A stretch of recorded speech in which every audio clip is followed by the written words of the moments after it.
Today's show, we're going to be talking about traveling with autism. Are we going to be traveling by bike? We're going to be traveling by any mode of transportation. Yeah, get those wheels rolling or just get the body moving or whatever it may be. But we're going to be traveling with autism. I'm just being funny, everyone. Yeah, I just always try to put a funny joke in here. But yeah, today's show, we're going to be talking about traveling with autism with my guest. So stay tuned. And we're going to do a 5-minute little intro of another topic just at the top of the show. So stay tuned for that too. Join me up next.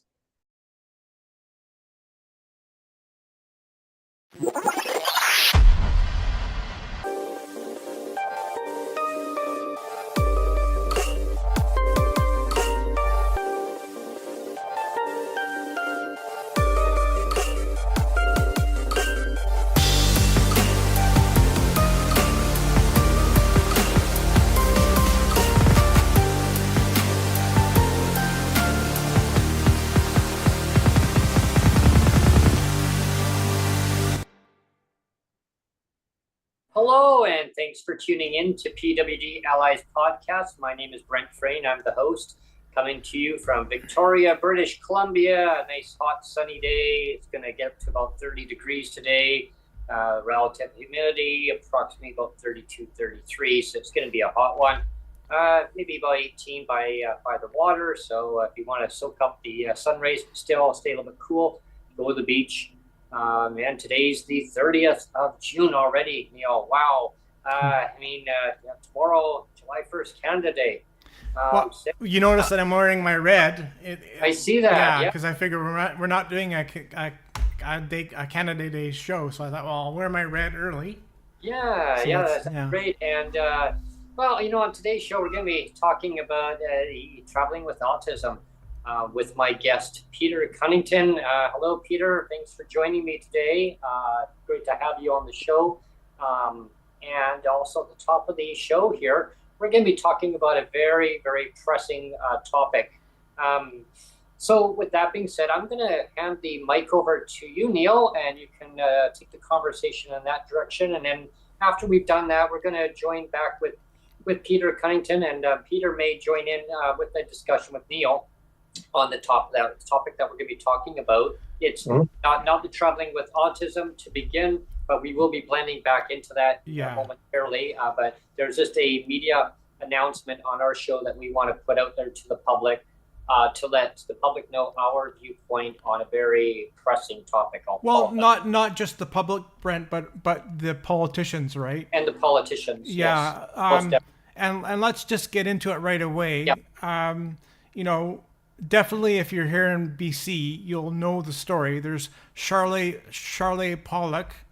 It's a 9-year-old girl living in BC. She's got Batten disease. It's called Batten disease. And there's a very painful, it's a neurological disease. There's no cure for it. We have to say off the top, there's no cure for this Batten disease. She will die from the disease. There's no cure. She will die from the disease. But what's happening here is for her whole life, I think basically she's so far this 9-year-old girl has been taking this drug called Brineura. It's this drug called Brineura, and the drug has worked to reduce very, very painful seizures. Reduce the number of very painful seizures that this girl would otherwise experience. So it's been a very effective drug that way. And again, to stress again, she will die from the disease. It's not a cure, so she will die, but the drug does dramatically reduce the number of seizures that this girl has. And so knowing that she's we have to say as well that this drug, this Brineura drug, it's very expensive. It costs $1 million per year to fund the drug. So again, it's not inexpensive by any means. But the Ministry of Health here in BC has funded the drug for a number of years. So there are the budgets for that, right? But just recently, the the BC government here has decided that they're not going to fund the drug anymore because, according to their quote unquote experts, have said that the drug is no longer working. That there's certain, what do you want to call it? There's certain criteria, benchmarks. There's certain benchmarks where of the disease where the so-called experts have said they're to a point that the drug is no longer effective anymore. Now I say that with the caveat is that the girl's own caregivers, like her mom and the doctors that are directly responsible for the girl, have been on public record and said that the drug is helping her. And again, the drug is helping her in the sense that it's dramatically reducing her seizures, so much so that she's able to regularly attend school, right? But yet, the BC government is dug in its heels, especially David Eby, our BC Premier, is dug in his heels. We have Josie Osborne, the Minister of Health here. She's dug in her heels the same thing, and said, Eby said that the politicians should stay out of it. That for some reason this might be a worse decision. This might be a worse decision to have the politicians weighed in on it. To weigh in on a situation like this. And I just want to go on record. And again, we have to stress that we don't want to play political football here. I don't want to play political football here. But I just wanted to spend the 5 minutes, like I said, because you've developed a very powerful platform here, Brent. And I mean, I've been very vocal the last little while on Twitter to say that I don't appreciate the decision that David Eby has made, but we haven't really talked about it on the podcast yet. So I just wanted to kind of, on public record here on the podcast, say that I don't support the decision that David Eby has made. And again, there is a article, and maybe I'll put the link down in the description. It's not there yet, but I'll put the link down in the description after this show ends. It's from Royce Krupp. He's a Winnipeg Sun journalist, and he did a really, really excellent article. And basically, the last part of the last kind of big line that he said, like the mic drop thing that he said, was politicians need to be the ones making tough decisions.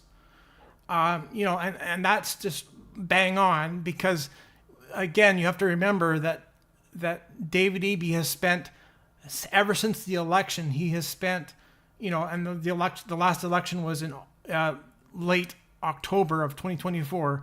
Ever since the election, our legislature, our BC legislature, has been preoccupied with this whole Bill 7 and Bill 14 and Bill 15, right? To give the government extraordinary powers to flex their muscle against Trump, right? Like, you have to give me this immense power. You have to give me this immense power to make all these really hard decisions, difficult decisions. And yet here you have a decision where, it's basically the bulk of the people that are saying, we have to cut this drug are basically, like we said before we launched the show, it's basically pencil pushers in the Ministry of Health, that have basically said, I think we should, and I'm not saying that there are doctors that have said, maybe this drug isn't working anymore, but the doctors that are directly involved with the girl, that Charleigh Pollock, have said it's definitely helping reduce the seizures. Most definitely. So again, I don't want to turn this into a political football game, but I just want to go on public record and say it's a really bad decision, and it's another. I have to say it's another really bad decision, right? Like it just seems like ever since David Eby has won the election since October, it's just one really bad decision after bad decision after bad decision. And well, with the medication that's helping to keep down the seizures and other symptoms that are related to her disease, it's keeping her quality of life sustained. Like I understand that it's a deteriorating medical disease. Yeah. That ultimately, yes, a decision eventually will be having to be made from her parents, right, and her caregivers. Now, but keeping her quality of life where she's able to go to school and participate with her pupils in the school and her surroundings that she knows. Without that medication, her quality of her life, it actually escalates more. So, in my opinion, I echo what her parents are saying. What her mother is saying right now is that her doctors, I mean the doctors for for the little 9-year-old little girl. I mean, I envy her with her ambition to keep going as long as she can, and her parents to help her with that. But with the researchers saying, oh well, they're not communicating with the doctors, the caregivers. But now you've got a minister and a premier who's saying, oh well, I mean the data is there. I mean it's not working. Well, talk to the doctors directly. Talk to the mother. Communicate. It's all about communication, everybody. And that's the thing, is that we have to say that there's no cure. This girl will die for sure. She will die. But the fact of the matter is that the disease is so rare. The Spaten disease is so rare that there's very little data on it, right? So to be so dogmatic and say that the drug is no longer working when there's so little data to begin with, and we need to stress too that BC will be BC will be the first. Oh, maybe you can take it. Maybe you can take this. BC will be the first province in any and within Canada, also the province of BC within Canada, all our provinces, territories, and anywhere in the world, only jurisdiction to discontinue funding for a drug that's actually maintaining, not curing, but maintaining symptoms down. BC. I mean, do we want to be the province in the world, anywhere in the world, a jurisdiction to say we're not going to fund a medication for a child? I mean, the government will spend billions and billions and billions and billions of dollars on a whole bunch of things, but you can't go and spend up to $1 million a year, and just for who knows how many years, just to sustain the little girl's quality of life. I think it's not a good look. We should. I mean, Peter's been sitting here very quietly. Now, I don't know if you want to wait out on this, Peter. You can go ahead and say something. We'll pass the mic over to you, Peter. Yeah. I'll just say quickly, like if the girl is capable of wanting to continue her life, and it's still giving her a quality of life while she's alive, then I see no reason to fund it. At some point, she might come to the point where she can't continue, and then a certain decision will have to be made. But there's no point making it worse or ending it earlier than she needs to. That just seems unnecessary. And it's if they're saying the drug is working with the caregivers and those people around her, spend every day with her, not some politician who maybe sees her on the rare occasion, then those would be the people to listen to. Exactly, Peter. Exactly. And again, this Roy Coop, the big mic drop that he basically says in the article in the Winnipeg Sun is that politicians are elected to make the tough decisions, and we have to say again, the whole reason why David Eby pushed for this Bill 7 and Bill 14 and Bill 15 was so that he could flex his muscles to make really tough decisions, right? And so for him to suddenly say, well, this whole Charleigh Pollock thing is morally ambiguous somehow, and I'm just gonna turn tail and run away from my responsibilities as a politician, and I'm not gonna make the tough decisions anymore. I mean, that's just ridiculous, really, really ridiculous, right? And it just seems to me, and again, this is my opinion, I realize, but it just seems to me that David Eby has continually been making the wrong decisions, and it seems to me on purpose. He keeps making, it's almost like he does a checklist. What's the wrong decision to do here? Check. What's the wrong decision to do here? Check. What's the wrong decision to do here? Check. Every single week that goes by, it's just I don't know, but we'll transition and we'll move on to Peter's show now, because I promised that I wouldn't derail the show. But again, I just thought it was really important to say something, because we haven't really been on public record, and I thought it was important that we do be on public record for this story. Yeah. Okay. Absolutely, and I mean, it's very important to get that message out. Again, to the little girls' parents, I hear you. I know the heartbreaking decision that the government has made. I'm hoping, and I'm really pleading with the government to reverse that decision, because it's still not too late to continue the treatment for your daughter. The government can actually revert that decision, right? Mm-hmm. It's a choice that the government has made. I remember that word way back when. It's all about choices, right? Well, you know what? Let's carry on that legacy. It's all about choices. That's what John Horgan used to say. It's all about choices. Well, let's carry that as a positive way back into the premier seat and say it's all about choices. Let's continue the medication. I'm advocating for continuing the medication because the doctors have said it's working for her. Yeah. I mean, we're all saying it's working for her.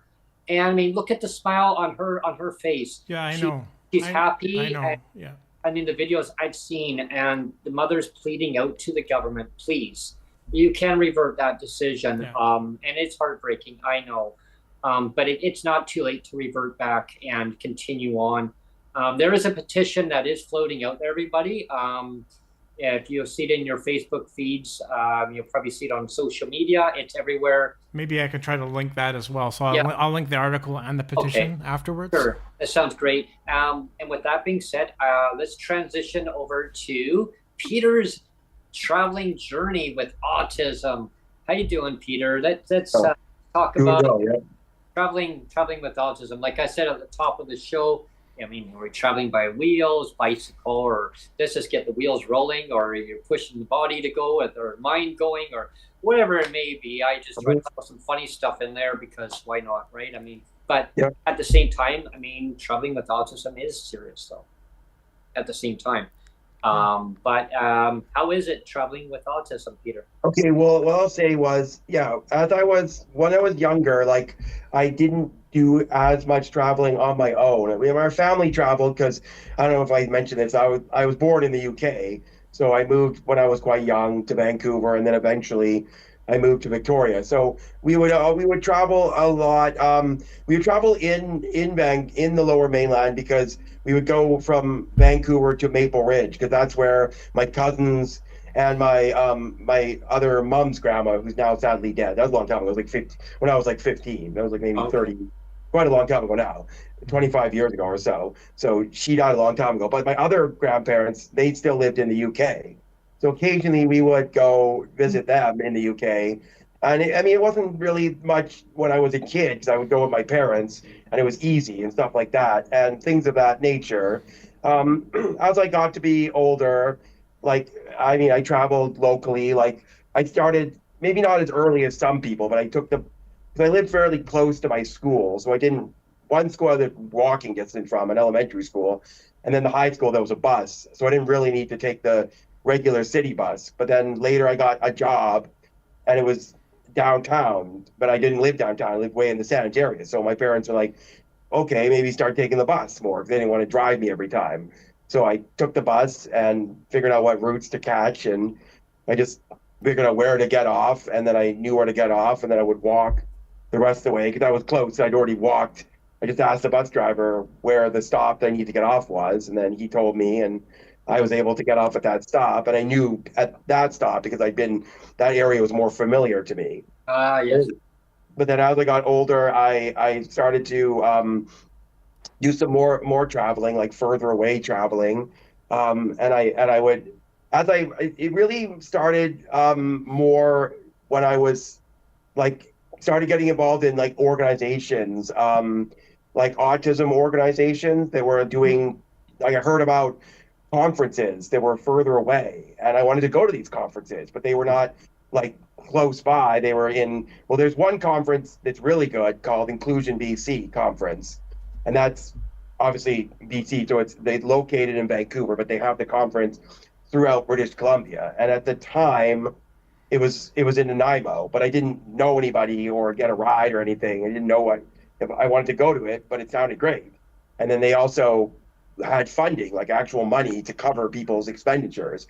Like you pay for the conference, you pay for but they want people with disabilities to come to it because it's not a cheap conference. So that would defeat the purpose if it was all, because there's a selection of people that go to. There's like some people are people with disabilities, they call them self-advocates. Other people are care workers or like work with people, and then other people are like parents and stuff. So there's multiple workshops that cover multiple ranges, like they would some housing, some stuff like that. But anyways, so I just decided I wanted to go, and I looked it up, and I got all the funding, and then I was able to find a hotel in Nanaimo that wasn't that expensive. They were allowing me to get a hotel as well, but then my parents had, so I found a cheap hotel. And they even cover your meals. Like you have to get a meal allowance, and they'll even pay, like you just get the receipts and you send them back and they'll give you the money back. So the whole thing, nothing to pay for. But they have limited funding, so not every year you're going to get covered. Like they prioritize people that are like doing the workshops or others haven't gone before. But anyway, so I found out, and I took this bus.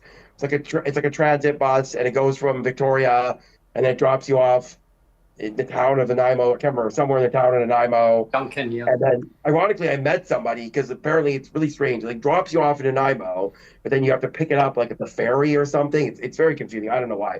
Anyway, so I was talking to someone, so I said, oh yeah, this other person, they live in Victoria too, and they're going back, and like maybe they can give me a ride. And so they were able to give me a ride. And it was I think the idea of going to a conference like this is very important, because I could have just stayed in my own town, but I met other people from all over BC, and it was different at first. Like I wasn't unsure because I didn't know anyone specifically, but it was all the people were either people, as I said, with disabilities or workers or stuff. So it was a very friendly conference. They have a lot of stuff to help people to make sure their travel is well done, whatever accessibility they require. So it's not scary. Like it's a little scary if you don't like know anyone. You're going to meet. But the people there are very friendly and, again, very helpful with all the meals and all the stuff. So, yeah, it's like really important that I think people do this, because, sure, you could just stay in your own town and only stay with the friends you know.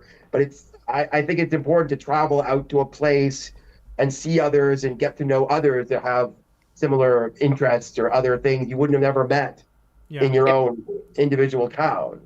Yeah, I mean, especially if you're trying to travel by, they have Vancouver Island. I mean, as you know, Peter, there's two modes transportation, really. Actually, well, there's three, but the other one's seasonal. I don't know why Wilson's used to be year-round. Now it's all seasonal, and who knows when they run. I mean, I looked and there's no update. So, but anyway, they have the Island Link, which is a van that runs. Just for people that are maybe not familiar, it's a van that will pick you up in Victoria. It goes all the way across Island, all the way up to Prince Rupert, I believe it is. But it branches off into different areas. But it's not cheap. It's expensive. No, what I was going to say is it's $45. Yeah. And well, again, as I said, what I did when I went to Include to BC, is I got the receipt, and I sent it back to them, and they covered the cost of that. But what I was going to say was, I'm also traveling on Friday up to Nanaimo for an event the next day, like a vegan festival. There's a huge festival in Nanaimo on Friday that I'm going to be traveling to. The festival's on Saturday, but I'm going on Friday because I'm going to stay the night with someone. I found a place to stay for free. But I did look again into the Island bus, but this time I got to pay for myself. So I thought, well, rather, since I have that day off, Friday, normally I go to a volunteer job, but I'm going to take that off. So since I have the day off, I'm going to do the regular city bus, which is kind of ridiculous, because I have to spend about, if you drive to Nanaimo, it's maybe about an hour and a half to 2 hours. But if you take that Island bus, it's about 2.5 hours. But if you take the regular city bus, this is, again, if all the links, the connections meet up. But I did some research on Google, and it was literally something like 3.5 hours to get from Victoria. Well, again, they also included my house. That's only a 5-minute bus ride. Yeah. But then from downtown you got to go to Duncan. That's about an hour and a half. None of it's like straight down the highway. It's like it's a bit more or less direct. Mm-hmm. About an hour and a half to Duncan, and then you got to wait a little bit to connect to another bus.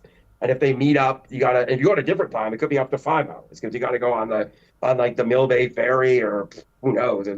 But if I coordinate it during the day at the peak times, it could be about 3.5 hours. I mean, I don't really want to spend 3.5 hours, but it saves me because I got this free BC bus pass that works on the entire BC.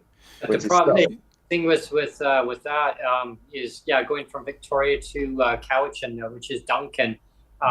That would be the number 66 express bus, the commuter bus, but it's on strike right now since February 8th, and it's ongoing strike, and we haven't really done a podcast about that either, but that's a really ongoing thing as well. Oh right. Will the strike be able to go? Does the number 66 bus get affected by the strike?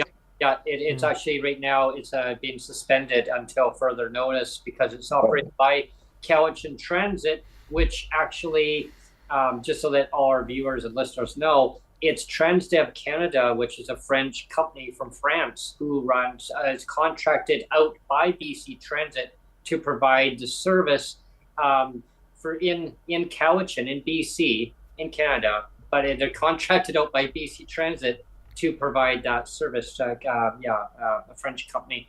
So Transdev Canada is not being fair to their employees and to the citizens of British Columbia, the ones who live on Vancouver Island, because people's needs, they don't just stop just like that because of the labor dispute. In my view, we need to make sure that the transit is reliable, it's dependable. It needs to be to, and you need to be able to get to and from the community in one business day, not be able to go one direction and be stranded in your community and not be able to have accessible transit. But it's already not great as is. And yet now it's not. Okay, well, thanks for letting me know. I'll look into that to make sure in case it affects that 66 bucks. I don't want to get stranded. You know what, Peter? I wanted to rewind the tape a bit because you said a moment, sort of at the beginning of the show here, you said that it does take courage sometimes to step out of your comfort zone and try these trips on your own. And I just wanted to say volunteer my own experience with that because, when I was young, I went over to the Vancouver Island a lot, particularly Nanaimo as a kid. But one area that I never went to as a kid, ironically, was right downtown Victoria. I never actually went right downtown Victoria until it was 2001 when I worked for the Ministry of Transportation.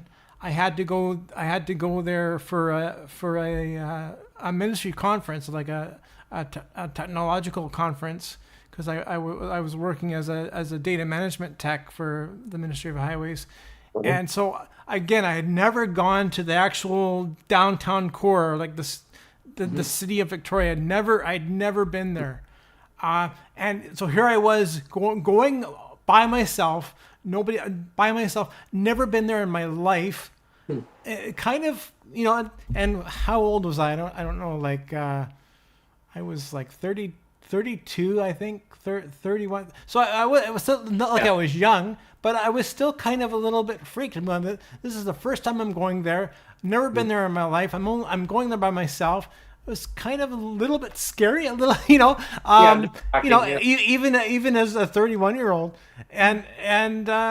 but I have to say that I pushed myself out of my comfort zone as Peter alluded to, and it was a great experience because one of the really cool things that happened in my case was I met this totally wonderful elderly couple right away on the ferry, and they just, I don't know, they were 80 something, and just really wonderful couple. They reminded me of my own grandparents, and they said, "Oh, well, where are you going?" And I said, "Oh, I'm going to this meeting for the Ministry of Transportation. Never been to Victoria in my life. I'm a little bit scared. Actually, I don't know where I'm going. And they say, oh, we know where that is. And I said, yeah, I'm going to this hotel. I have no idea where that is either. And they're like, we know where that is. And so they said, we'll drive you there. We'll drive you there, and we'll show you where your hotel is. We'll show you where the office is. And they did.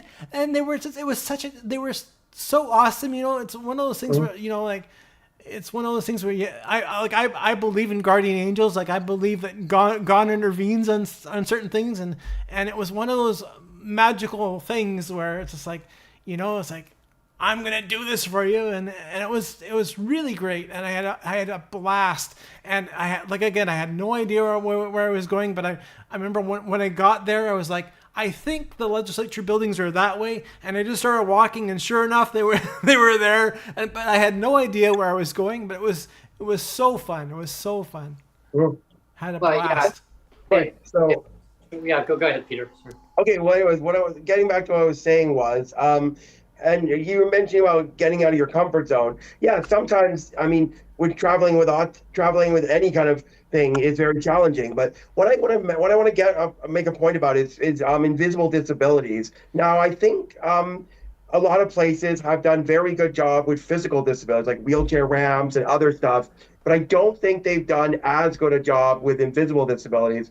Now, if you will know what invisible disability is, autism is a neurological disability. It's also invisible disabilities that might include pains that you don't see. But neurological disabilities, in particular, I don't think have really been that well done, because people aren't, they see someone, and you go to an airport. The first time I went, I used to obviously travel with my parents on the airplane, but then one time I wanted to go to this conference, right? And it's a long story. There was a thing, and it was in the UK, and I wanted to go.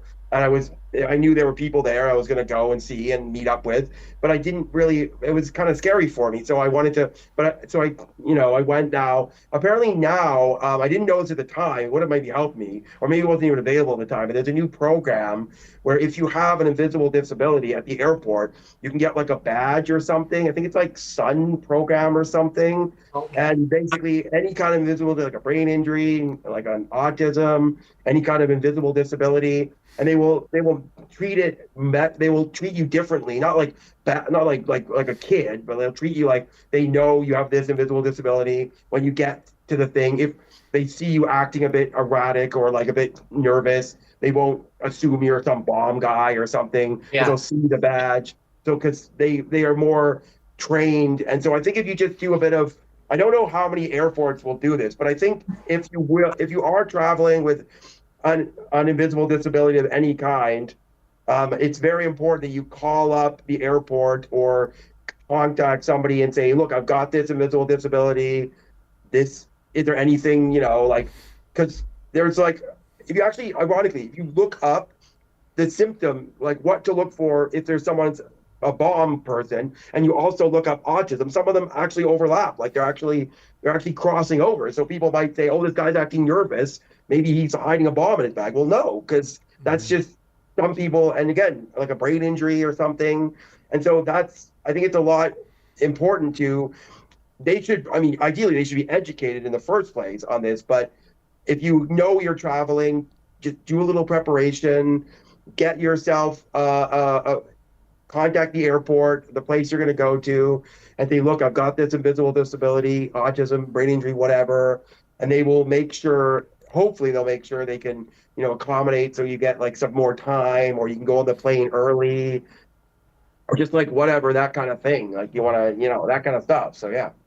Yeah, that's good, very good explanation on that, Peter. Because I remember when I traveled on the Via Rail, I let them know well in advance, about my disabilities. And they were extremely accommodating, because they need to know in advance so that they can actually prepare. They put you in a cart and they drive you all the way down. There's a lot of cars on the train, you can imagine. So they drove us all the way down, which was nice. And they actually loaded our luggage in. Do you need help with this? they bent over backwards, and I find that's really good for customer service. Yeah, for that, right? To Can I say about Via Rail? Yeah, because yeah, I was going to mention Via Rail. yeah, So here's what happens. I have another friend. His name's Ross, and he has an autism as well. But he really likes to ride the train. Like, I'm kidding you not. He's ridden the Via Rail over 100 times. I'm not Oh, making this wow. up. He okay, has the most amount of travel for a passenger. You have to be his friend, Brent. yes, Yeah, he's amazing. Anyways, so basically what I'm saying is he had traveled a lot in the train, and he said, "Oh, Peter, do you want to go on the train?" He's like, "Well, it's kind of expensive. I can't really afford it." And he said, "Oh no, because when you go on the train, he needs to bring a worker with him. right, He doesn't have so needs. He needs he doesn't need to like dress or anything. He just needs to remind him, oh, this is the time you take your medication. Just yeah, make sure everything's safe in case there's an incident." Whatever and stuff like that. So it's pretty minor. So he doesn't. So any friend could take care of that. And so I said, okay, you want to go on the train with me? And I was like, what do I do? I'll just, a reminder, whatever medication. And so we went on the train, and we did it. And yeah, like I said, they come on the train. They say, oh yeah, you're his worker. What do you need? What can we assist you with? He's a slightly larger guy, so he said if the train ever derailed or something, we would have extra assistance getting him out of the train and that kind of stuff. And they do really, I think Via Rail is one of the better places to travel if you have a disability, because they have you're completely like in a wheelchair. They have a whole entire disabled cabin, for example, Right. with showers and everything. We didn't need that because we're not that. We just need to make sure he's on the bottom bunk. He has trouble climbing up the stairs to the top bunk. So I stayed on the top bunk and he stayed on the bottom bunk. And then we just, again, as I said, he's gone over 100 times on the train. He knows the staff very well, and they're very friendly. They come and, oh, hey, Ross, how's it going? Yeah, you're a great guy. And so they meet him on the train station, and then he chats to them. And I mean, unfortunately, since unfortunately, since the whole pandemic thing, they used to have a car, and it was I don't know how long when you traveled on the train yourself, but they had this car. It's called the Panorama car. yeah, yeah. And it was a car they would couple on, and in Edmonton, and it was a domed car where it had these beautiful seats and these glass roofs. And as you traveled, like towards Lake Louise and the through into Jasper, you'd see all the views because there was big glass around it. It also protect you from the sun as well, because it had like shading, like a sunglasses kind of shading thing. And it was just like really nice to see it was probably one of the best ways you can see. Now, unfortunately, if you want to see the sites, you have to pay like $3,000-$4,000 and go on another train called the Rocky Mountaineer. I mean, I don't know, maybe one day I'll save up for that, and who knows, maybe I'll go. I don't know. I remember when I was on the train, there was a little child. He was I guess he was about 6 or 7 years old, and he was with his mom and dad and his grandpa. He was traveling with them, and they had a sightseeing a person up there in the dome car, kind of describing all the different areas of great scenery for the tourists. And I was like, oh, great. And, I've heard this speech before, right? But I thought, okay, this is interesting. And this little child, he's up there, but he loved trains. He goes, I love trains. And he interrupted the announcer. He goes, I love trains. He goes, well, I do too. That's why I work on the train. Right. He goes, but you know what? This is a better train than Rocky Mountaineer. Well, why is that? Why? Because Rocky Mountaineer is expensive and it sucks. And I was like, whoa. I couldn't believe the child. He said, he goes, well, wow. And another thing, Brent, is that it's true that the CNIB gives sight impaired people a bit of a rebate on the train as well. Is that correct? Yes. How Peter described is that any service attendant that accompanies another person with a disability, they can travel for free. And so I took Sonia along. She enjoys train travel now. She had never traveled by train in her life. And so when I get the opportunity to travel again, I really would love to travel on the train. You travel the cheapest way that you can. I mean, I was fortunate enough last time when I went. I mean, it was taken care of, but to do that myself, there's cheap accommodation. Like you can go by coach seating, or if you can get accommodation, and you can price it out right, it's actually by the time that you buy your food, like it can actually, it's actually almost cheaper just to get your accommodation, because now it's included with that. You want me to say about that? Okay. Yeah. So basically on the train, they have here's what they have on the train on via to choose from. They have coach seating, which gets you one seat and no meals included or nothing. You can buy like little meals, but they're not that great. And then they have some coffee, again, not that great, but you can buy it. And it's better than, say, an airplane seat. It reclines fairly far, but not that great. And so you have to sleep in your seat. And then the second option is what's called a berth. Now that means in the wall. During the day, they reduce it down to a seat, but at night, a staff will come, probably when you're having your meal, your dinner, and they will lift the seat up, and then they will lift the second one, and they will bunk on the top, bunk on the bottom, and a curtain is semi-private, like a curtain goes across, so you don't like someone can see you as they walk by, but it's so semi-private. The next option would be cabins for one or cabins for two. Cabins for one is a bed, and it lowers down at night and up during the day. And then your seat there. And then there's cabins for two, you get your own bathroom, a small sink, no shower, that's down the hall. And then you get the bunks again, and then they are in the wall and they lower down. During the day, they're just chairs you can sit on. Although there are lots of seats around benches and places, and there's domes you can sit and places you can sit throughout the train. And then if you really have the money, I've never done it because it's way too expensive, but there's Prestige, which is basically a full wraparound couch, full down Murphy. Usually that's for two people because it's a full down Murphy bed, and so couples usually take it. But you were mentioning about the food. Now, yes, be honest, it's almost better to just do the beds in the wall, the berths, because you get like literally a whole breakfast. Then you get, first, when you get on the train, they actually give you what's called a welcome reception. So you get like either some sparkling champagne or something non-alcoholic, and then canapes. And then then dinner, they have like a full dinner with a soup and salad, then a main entree, then a dessert, and they'll accommodate, I mean, most dietary needs most of the time. Yep. And then lunch is, again, a soup and salad, and an entree and dessert. And then breakfast, now lunch and dinner, you have to book your time, but breakfast is between, I don't know, it's a certain time, like I think it's like 6 to 10 or something, I don't know exactly.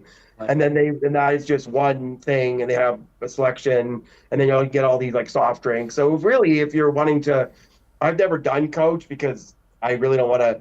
No, that's not true. One time we did coach a small distance, but that wasn't an overnight thing. We just did a small distance. Vancouver coach. You know what works and what doesn't work. And Well, one thing I wanted to mention, it's important right now. It doesn't help me personally, but the Prime Minister has done what's called this new program. It's called the Canada Strong Pass. Right. I've heard of this. And it's great for families because he's obviously trying to keep people staying in Canada and visiting Canada. So all the Via Rail, coach, unfortunately, not sleepers, but just for coach, I believe, will be completely free for kids. You have to go with an adult, but if you got like 3 kids, that's a big savings, right? So all kids under 18 are completely free in coach, and all youth between 18 and 24, I think it's like 25 or 50% off. Yeah. So if you're just like traveling from, say, Toronto in the coach to, say, like Ottawa, that could be a very big savings. And then all the museums are also free for kids as well. So, and there's some other discounts for other people. Yeah. And anyone over 24, if you're a person with disability or or seniors, you have to pay full price, unfortunately. But that's not part of the Travel in Canada program that the federal government put out there. I think they misstepped on that one. They should have. It would have been nice if it also included some disabled people as well. But again, it's only. But I will say, okay, now about the museums, I will say something interesting. There's a program, very important. It's called Access to Entertainment. And I don't know, you've heard of this program? I have. Okay, so what it basically means is you get a card, and so anybody that has a worker or anything, there's this myriad of number of places. I use it mostly at the movie theater, but it myriad places like in Victoria, you go to Butchart Gardens. When I was in Winnipeg, I went to an amazing place called the Museum of Human Rights, which is a museum all about rights for people throughout the history. A lot of great, very moving stuff about what others have done to get better rights for deaf people, LGBTQ, Black people, so many. It's great. Anyway, so I went there basically. I said, I didn't even need to show my card at that place. They just said, oh, you have a worker, your worker's free. But other places, like you show the card and then a whole person comes in for nothing, for free. One thing I wanted to ask, Peter, I mean, we're kind of focusing a lot on Canada and Canada first. Right, yeah. But you did say that you've been to the UK.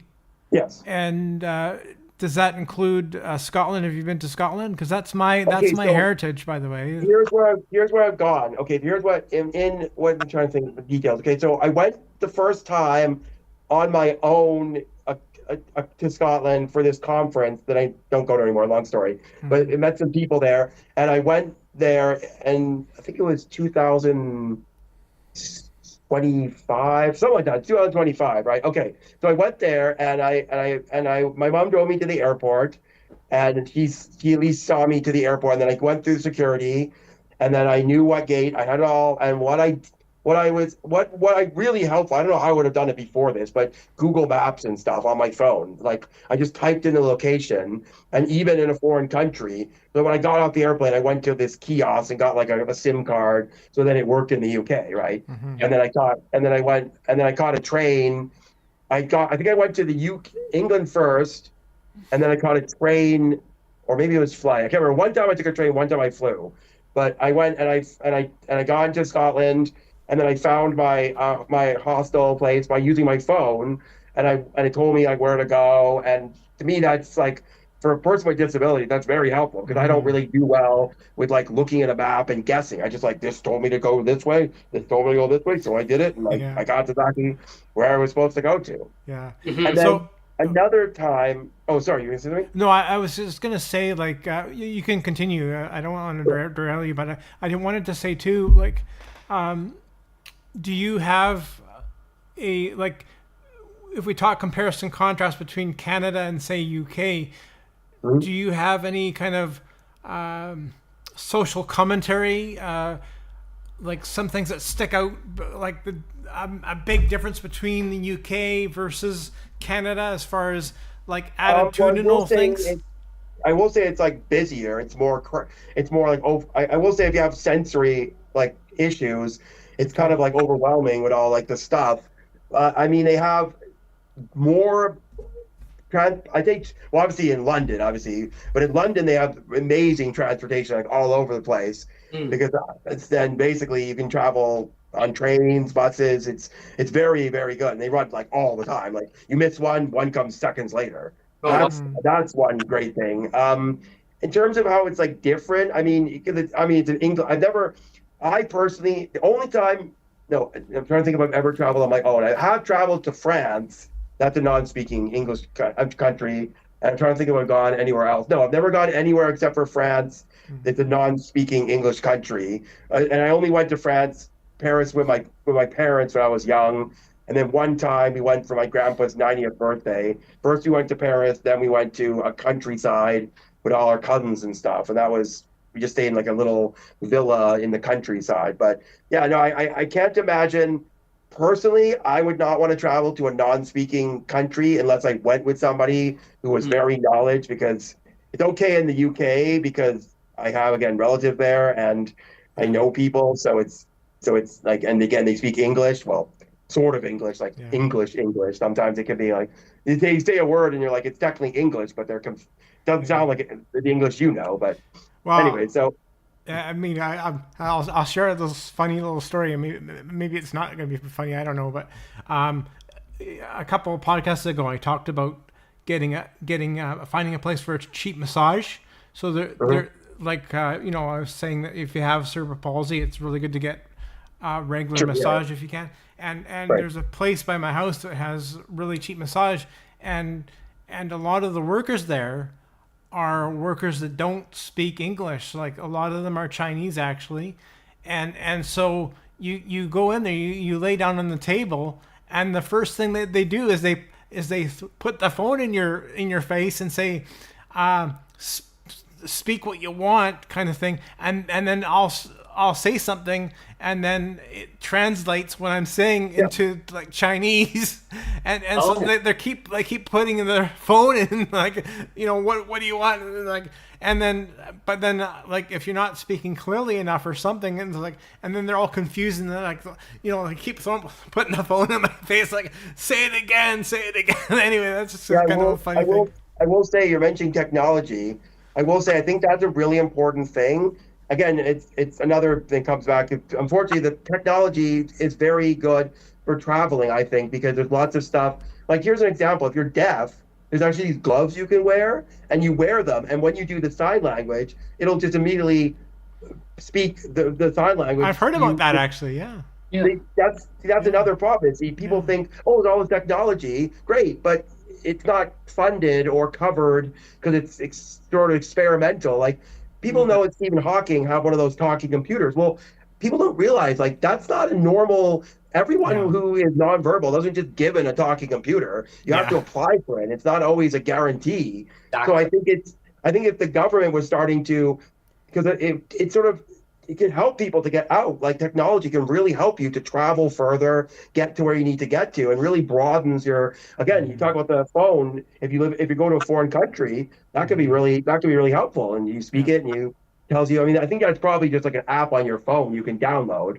But there are other technologies, and it really helps people, because before that, I don't know if you realize this. People with disabilities used to be trapped in institutions. Like, they didn't get. Yeah.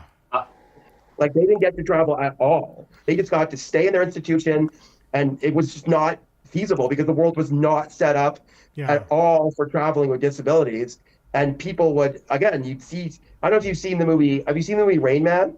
Yes. Yeah. Okay, like the scene when he literally just, one time his brother loses him for a few seconds, and he goes across the street, and the light says walk, and then it says not walk. He doesn't realize just, most people just run across, get there as fast as possible. But he thinks, well, now I got to stop, and you're in the middle of the street now. And so nobody understands what autism is, because he was never able to go out of his institution. So I think two things. I think traveling out of your community is important, because people don't see, if you're not visible within the world, then no one's going to learn about these disabilities, because you're never there, you never go to those places. Yeah. So if you just stay within, if you stay within your community will know you, and that's fine. But then the rest of the world, and I also, for me personally, I like to travel. I like to meet people. I mean, some people are different. They might want to go on a cruise. They might want to do something more, not just stay in their group. But I like to go to events that I find where I could meet like others that are similar, maybe go with one person, but then also at the same time, like in 2019, I went to an event in the UK, a vegan campout event, and I met other people, and I learned about this stuff, and I learned about things, but I was concerned about going at first, but then I found out, some people go on their own, they travel individually. And so I looked it up, and I just was able to carefully figure out what buses I needed and where I was going to stay. And then, last time I went, fortunately, because of the whole pandemic thing, I wasn't able to go as often because it kind of mucked everything up. But the last time I went, luckily I was able to stay at my sister's house for a period of time because she lives in London. So that saved me some money there. Yeah. And you said another important thing, Peter, a moment ago, and like, you're a bit younger than both me and Brent, but like, that's one thing that I really remember growing up as a kid. Like, I would go to the shopping malls and stuff when I was like 7 and 8 and stuff with my parents, and on crutches and stuff like that, and I would never see anybody with a disability. Like, I would go out to a lot of different public places like shopping malls. I wouldn't see one person with I would be the only person with a disability that I would see. I would just see myself and nobody else. And I thought that's weird. But like Peter was saying, like back in the day, like all those people with disabilities, a lot of them were locked away, right? Locked away in institutions. They were locked away in institutions. Yeah. I remember when I was a lot younger, going to visit my dad. He actually lived in Winnipeg, and so I would jump on the Greyhound when Greyhound Canada was in existence then. But I went by myself. I mean, that was scary to me. It was scary because I'm going to be traveling halfway across the country on a Greyhound by myself, and I was so nervous, Peter. And getting on, and I was, the bus driver, he knew, like, I'm traveling by myself. I mean, I was a young adult, but still traveling by myself. And he says, not to worry, young man. You just go with the flow, enjoy life. I mean, because you need to get out of your bubble zone, right? You need to kind of go across and experience the country. I mean, part of it. I said, well, I remember when I was a kid, I traveled by train, by the Via Rail. He goes, well, this is Greyhound, that's Via Rail. And maybe in the future you'll travel by train. He says, I mean, I could turn it into a train, right? I'm like, yeah, right, turn a bus and train. He's joking with me. But I mean, I go as fast as a train along the prairies. I go, really? He goes, oh, yeah. But getting to Saskatchewan, I mean, it was windy, really windy. But I didn't know where to go. Like, we got there early. I had like an hour and a half, almost hour and 40 minutes. Whole group of us on there, they included me, like all inclusive. Yep. And join us for dinner, and they were going to a restaurant. It's a little restaurant there, and sure. So we went there, and it was nice. Right? I mean, they made me feel welcome. I was kind of scared because I'm thinking, well, I didn't know where I was going, and I didn't want to get lost. They're like, no, you won't get lost. So because everything is there, but being welcomed, and I said, I have a disabilities. I mean, some of them are hidden disabilities too, and they're like, yeah, you're just you. Yeah. I mean, they just treat me just as one of them. I mean, nothing different. I'm saying, oh, yeah, I'm sorry that you're having to go through that in your life or something, like talking to you like you're a kid or something. No, I never once went through that when I was traveling, and even on the Via Rail. Getting back to Via Rail though, same thing. Like it was great. We all kind of mingle with each other, joking around, and it was almost like a big party with some of them, especially the Prestige area, Peter. I mean, you got to only go into the Prestige area, into the dome car, the park car in the back. Park car, and we could only go in there at a certain time. Yeah, in the summertime they limit it because they want to save it for people who are in Prestige. But then the winter time it's open all the time. So because there's less people in the winter. Yeah, we went. Show me the money. The money. But we went in the late spring, but we got to go there in the evening, which is fine. The sun was still hasn't went down, and so it was great. But the difference between that and just a regular accommodation of a berth or a cabin rather than Prestige. I mean, I asked one of the attendants working on there, like, how much does a Prestige go for? He says, I don't even make that kind of money, and I work for Via Rail. I could not afford that. I said, how much? He goes, you got $20,000? Because he said that's what they can go for. It's something like 10, 12,000. It's very expensive. It's most of the people that travel in it are older retired couples who have saved up, and it's a one-time trip. But it's not a thing I'd have. But it's not, to me, I just like the traveling just on the train. As long as I have a berth in the wall, they're actually very comfortable. I don't think you really need to go. I mean, if you want to just enjoy the sceneries, and most of the time I'm not even in my seat anyways, because there's all these places like dome cars to sit. Like 5 areas that you can go and sit in there and get. You know what, Brent? That's another reason why Michael Bublé should become a member on our channel.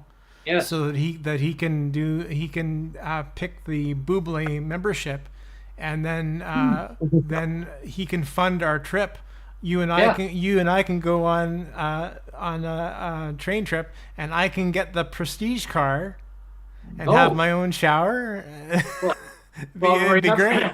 Remember that. You know what? We're almost at the end of the hour, Brent. So I don't know if you wanted to wrap up.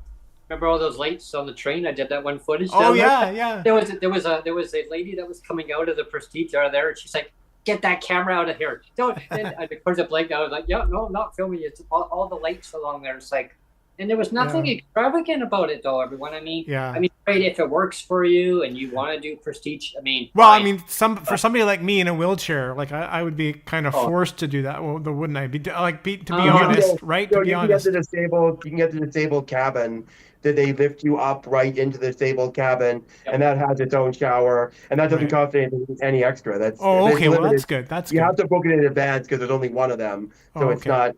You can't. You might be filled, but I will say in 2030, I'm hearing a rumor that they're going to remodel the entire fleet, and it might make it a little even more accessible. Because right now you can't wheel your wheelchair down the hallway. Because the hallways are too narrow. So you go into the disabled cabin, and then you pretty much have to stay. They'll bring your meals, and you'll get a nice cabin. So you're basically stuck there the whole time. Stay there.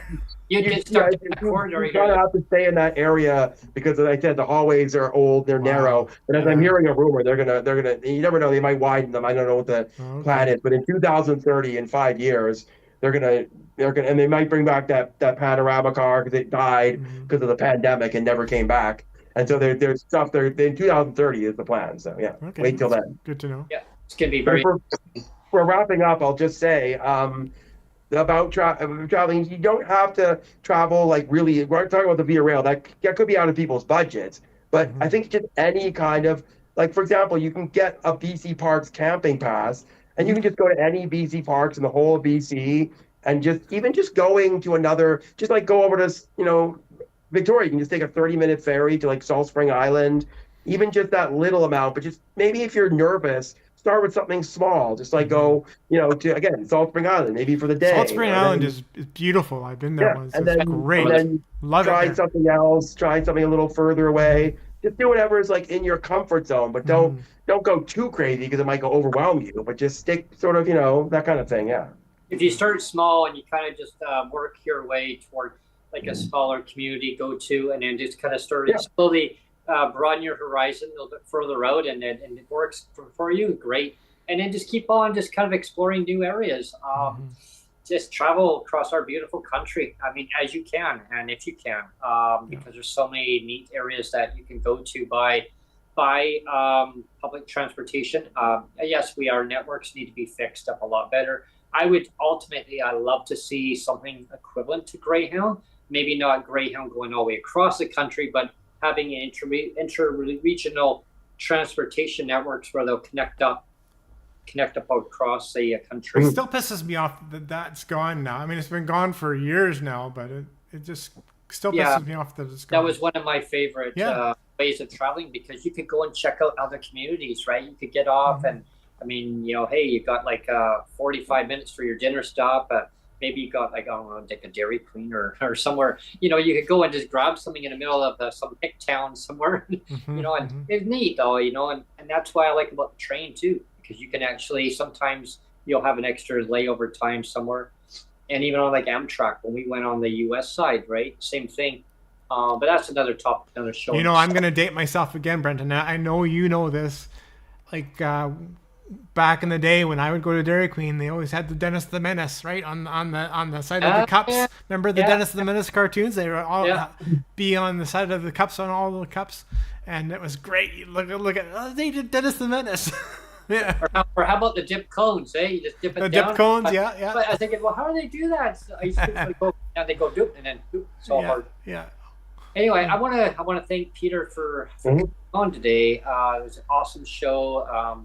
We talked a lot about autism, traveling with autism, and different modes. Like if people want to travel by train, go for it. If you want to travel by planes, trains, automobiles. I mean, it's great. Just explore the world as you can. Explore Canada.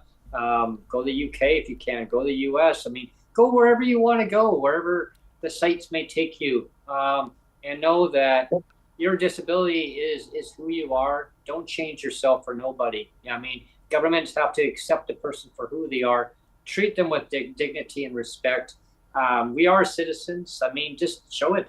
Show us that you care. Show us that you can make it more all-inclusive for everybody, regardless of their income or their abilities. Just be aware that you can have a disability at any time in your life. It can either be physical, it can be invisible. There's all sorts of disabilities. Just stop with the barriers. Like reduce down the stigma, and then eliminate it. So basically have a game plan and then completely abolish it. Better yet. And let's end with this, Brenton, and say, like, don't be afraid to make the hard decisions. We have to say that politicians can't be afraid to make the hard decisions, and like we had to start the show off with that, right? And I have to thank Peter again for giving us the 15 minutes at the beginning of the show to talk about that, because it just has to be said.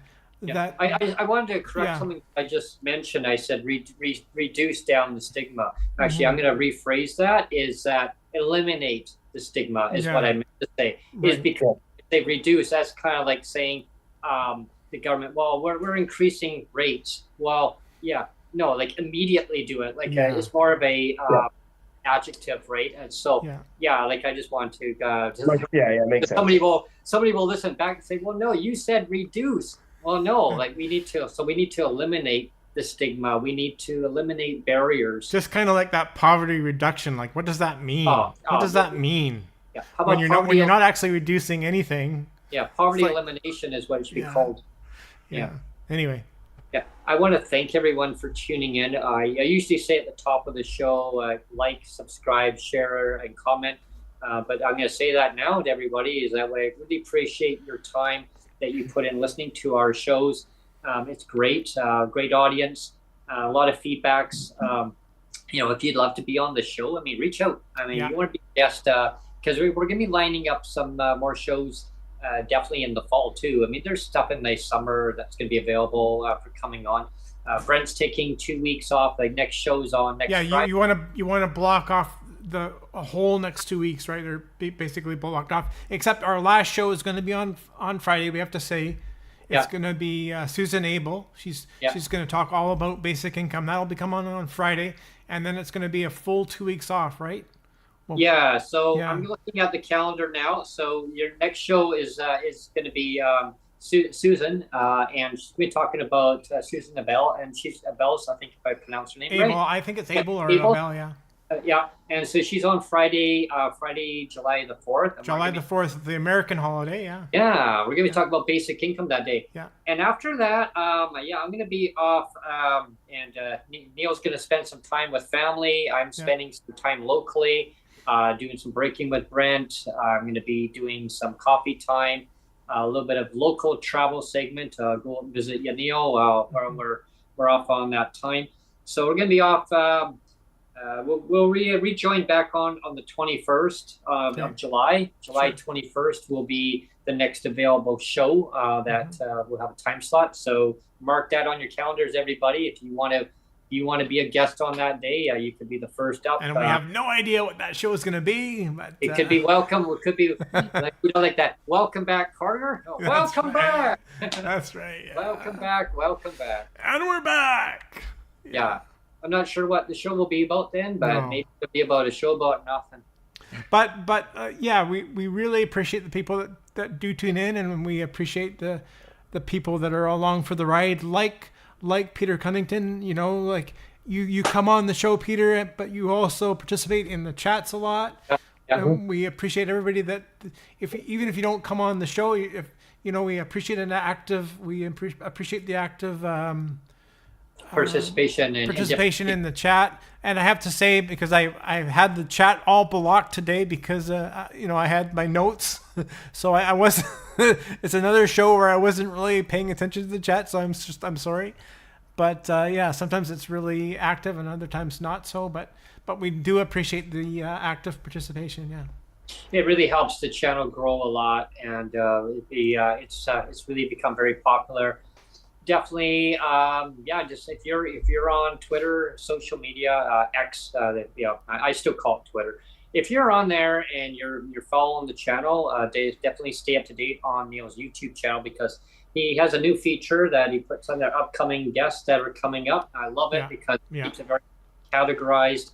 Well, we used to. I mean, we still have a link on the YouTube channel. You'll see a bunch of links. One of the links is you can click a link to our calendar. We have a show calendar. Yep. And that's actually one of the links. But for people that don't want to say, well, I don't want to click a link for the calendar, that's why I rearranged the YouTube page now, where it's very convenient now. The YouTube added that extra thing where you can actually very conveniently see the upcoming shows. So now I just I have all the shows kind of queued up. If we know it's coming in advance, I just queue them all up. And so instead of going to the calendar now, people can actually just go to the YouTube page and they can see all the upcoming shows already anyway. Yeah, right? Brent's on this day, and then he's on this day. Yeah, he's on this day and that day. Yeah. And you know, and if you go to the calendar, you'll see that the next 2 weeks will be blocked off, other than the Susan Abel show. Yeah. The next two weeks after that will be blocked off. But again, if you do subscribe to the show, you'll be notified of all the new content. And again, like when you're off on holidays, you'll still be running a whole bunch of like Breaking with Brents and travel segments.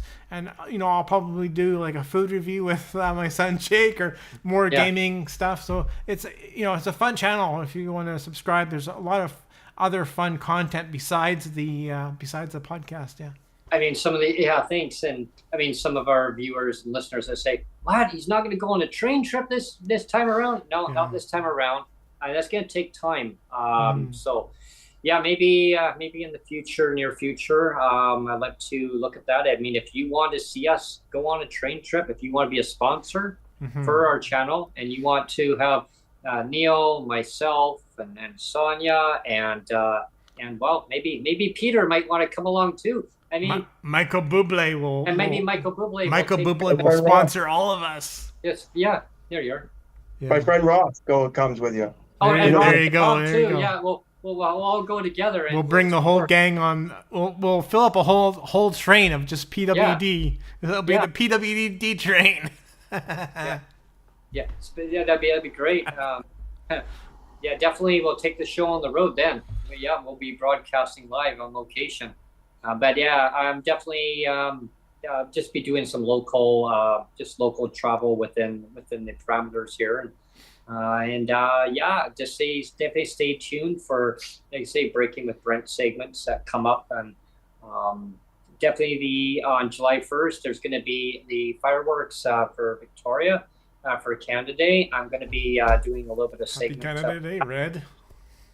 Do a little bit of recording there. There's gonna be a lot of people down there, so I'll have to find a spot to put myself down and definitely check out the festivities. Coffee time. Well, you'll be checking out some of the local parks and just enjoying the beautiful nature, whatever it brings about in the area. Could be down the harbor. I could be anywhere. I could be out in Esquimalt. I could be over visiting Neil. You could be like the Where's Waldo books. Remember the Where's Waldo?